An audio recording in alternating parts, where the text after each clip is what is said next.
Tak ahoj Alberte, my bychom ti rádi poděkovali, že jsi přišel. A jaká byla cesta? Cesta byla dobrá, přijeli jsme o 3:30 ráno a jsem taky rád, že jsem tady. Jo, to jsme taky rádi. A posloucháš třeba často, když cestuješ hudbu? Co ti teďka třeba hraje ve sluchátkách?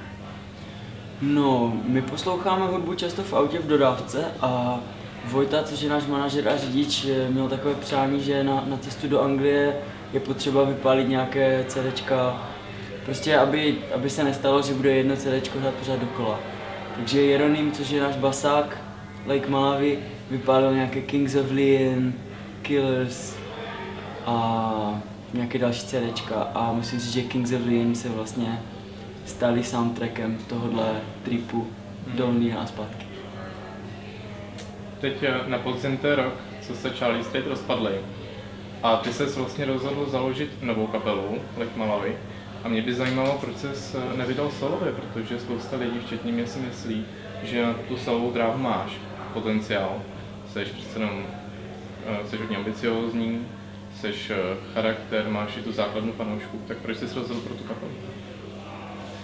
Těžko říct. Je to dobrá otázka, děkuji za kompliment a no mě ty kapely prostě baví, no mě jako baví to, že je tam ta chemie, prostě tým a že je tam ta chemie více lidí, kteří spolu nějak interagujou a hlavně já mám pocit, že když je člověk, když je tam ten týmový duch, tak tam je víc sranda a dají se dělat víc blbostí a třeba náš nový klip k písničce Chinese Trees, tak ten vznikal v jednom hotelu v Praze jako nelegálně, že ten hotel o tom nevěděl a tak. No a chci říct, že kdybych byl solista, tak bych v tom hotelu byl sám a nebyla by to sranda, že jo. A když jsme 4, tak třeba kluci koupili víno a teď jsme tam prostě byli a byla prostě prdel. No a podle čeho jsi vybíral kluky do Lake Malawi? S Pavlem Pilchem, což je bubeník Lake Malawi, jsem se znal už od Charlie Straight a Patrik Karpenský, což je kytarista a taky producent, který dělá s Toxic a s Lenkou Dusilovou, tak to je můj kamarád z Třince. Známe se dlouho a on už mě oslovil před několika lety, jestli bychom spolu něco neudělali. Já jsem ho tehdy odmítnul, že se soustředím na Charlie Straight a když jsem věděl, že Charlie Straight půjdou ke dnu, tak jsem mu zavolal a on říkal, že hrozně rád se mnou do toho půjde. No a Jeroným Schubert vlastně, to je náš basák, ten je z Brna a toho našel Pavel Pilch a říkal prostě, viděl jsem tohohle basáka hrát na Colors of Ostrava, tak za ním zajeď prostě a pokecejte, jestli bude v pohodě. No a já jsem tehdy říkal, že se mi to nezdá prostě, že chci hrát s lidma, které znám delší dobu a hlavně, abych si s nima rozuměl jako člověk a ne jako nájemný muzikant nebo tak. No a když jsem se s Jeronýmem potkal, tak jsme si nějak sedli a teď to jde. No každopádně jste teďka natočili nový klip k písničce Chinese Street, což už jsi zmiňoval. Mimochodem je dobrý, fakt se nám líbí a dokonce někde i říkají, že tam zníte trochu jako Beatles. A co teďka ještě plánujete novýho do Vánoc? Co ještě? Na co se můžou těšit fanoušci? No já bych chtěl všechny moc pozvat hlavně na naše koncerty. Všichni, kteří sledujete tohleto video, tak přijďte na koncerty v Praze 2. prosince, v Brně 10. prosince, potom je Sušice a Uherské Hradiště, možná ještě něco.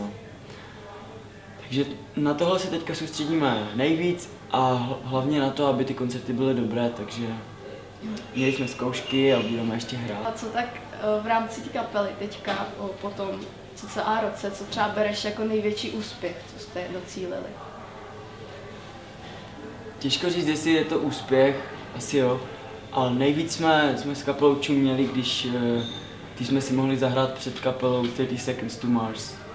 Tak to bylo takové, že prostě ta masa lidí, to je fakt taková prostě zvláštní energie, že i když třeba přijdeš, nebo ti jejich fanoušci jsou takový asi otevření a hodní nebo v pohodě, že i přesto, že nás neznali, tak už třeba při 2., 3. písničce se tak nějak do toho dostali a nějak jakoby Já jsem tam byl a bylo to super. S náma komunikovali, no. A navíc management 30 Seconds to Mars byl strašně vstřícný v tom, že nás nechal hrát docela nahlas. Což na předkapelu bývá málo kdy, takže jsme byli prostě rádi a v tu chvíli jsem si řekl, že jsme to zvládli, takže jsem měl dobrý pocit. Ty už si z Charlie Street byl hodně známý tím, že jezdíš do Anglie a vlastně chceš se odprostit od toho malého českého rybníčku, vyhledáváš vlastně i tu cizí produkci. A mě by zajímalo, jak vypadá to tvoje působení v Anglii. Co tam děláš?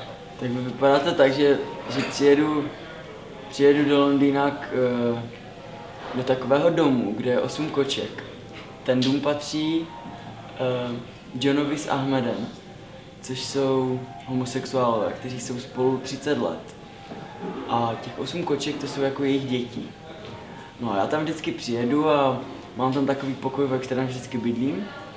A oni mi tam vždycky něco uvaří a tak jako se mnou pokecají, já jim normálně za to zaplatím, to je přes Airbnb. No a snažím se tam třeba domluvit si nějakou schůzku nebo domluvit nějaký koncert a tak. Ale zdaleka to není tak, že bych tam byl více než u nás, nebo že bychom v Anglii s kapelou byli nějak mega. A když teda hodně cestuješ, tak co třeba nesmí chybět v tvým příručním zavazadle? Na tuhle otázku jsem se těšil. No, tak já mám hlavně tepláky. Tepláky jsou základ. Já jsem kdysi nosil jenom džíny pořád doma a zjistil jsem, že to hodně stahuje. Takže třeba Víťa Ratek, to je kluk, to je vlastně režisér klipu Platonic Johnny.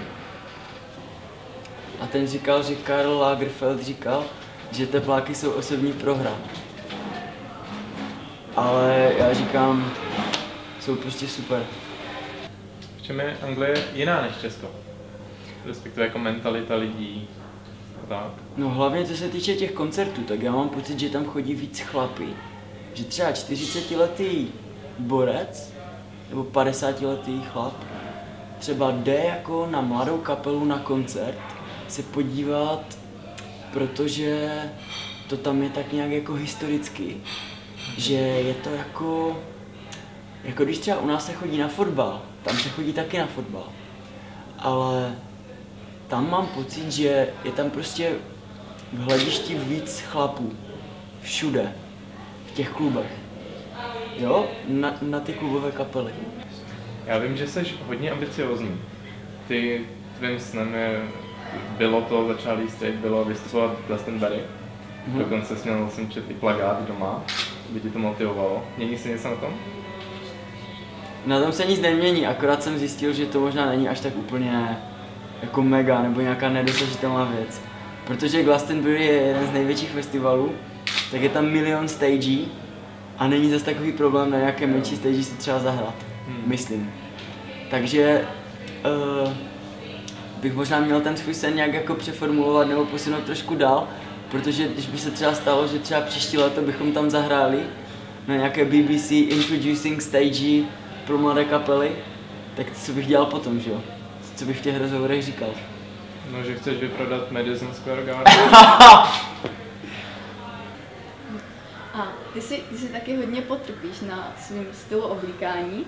A co v tom stylu oblíkání tě třeba inspiruje? Kde hledáš tu inspiraci pro to? No, tak to jsou, já právě nevím, jako jestli na tom stylu až tak potrpím.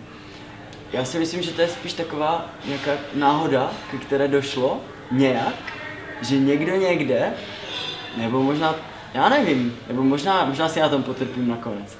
Ale my jsme se teď nedávno strašně smáli, že já jsem vlastně zjistil, že nemám žádné zimní boty a nemám žádnou zimní bundu, žádnou normální zimní bundu. Takže mám takovou lyžařskou peřovku, takovou modrou a pohorky, co mám už asi 4 roky, nebo tak. A teďka jsem prostě přišel v té bundě v těch pohorkách a jeden jim říká, jo, ty jsi ten jeden stop, ten nejlépe oblekaných mužů včera, že jo? A já říkám, no, tak se podívej, jako, víš co. Takže, nevím, no, co na to říct. Ale mě strašně baví, třeba teďka vedle téhle kavárny Standard je super shop s dekama, s bulharskýma dekama. A mě hrozně baví takové deky, co mají Burberry teďka, s indiánským vzorem. Taková velká deka, což je jako šála, jo. Říkají tomu scarf blanket. A prostě to stojí, já nevím, 800 €. Prostě za šálu, prostě totální blbost. A je to super. Takové ty vzory indiánské, tak to se mi strašně líbí, no. A chtěl bych si koupit ještě bundu nějakou, možná dostanu pod stromek. Co děláš, když máš volno? Jak relaxuješ? Běhám většinou. Běháš. Chci běhat, já jsem četl knížku Born to Run a Eat and Run. To jsou takové dvě. Ne, to je jako fakt super. Born to Run a Eat and Run. Takže to mě jak tak motivuje, abych víc běhal. Takže běháš a jenom běháš.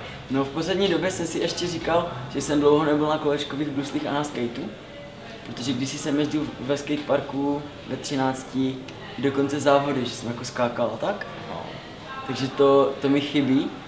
A takže teďka nedávno jsem vytáhl skate a brusle a šel jsem v Třinci, tam máme takový skatepark. Bylo trošku mokro, takže se moc nedalo, ale aspoň trochu. A úplně mi to chybí takový ten pocit, že se nedíváš na hodinky a že jenom jezdíš. Takže myslím, že to budu dělat víc, bych měl. No a řekl bys nám na závěr, co máš v tom svém pověstném kufru? Co? Jo, v kufru mám tepláky. Ne, myslím v tom. It's always June. Yes, always June. No, tam je prostě řešení vašeho života. Svatý grál. Svatý grál. No dobrý. Tak jo. Tak mi děkujeme za rozhovor. A přejeme hodně úspěchu. Děkuju moc. Těšíme se na desku. A přeji hodně úspěchu Easy magazínu, ať se vám daří. Čau.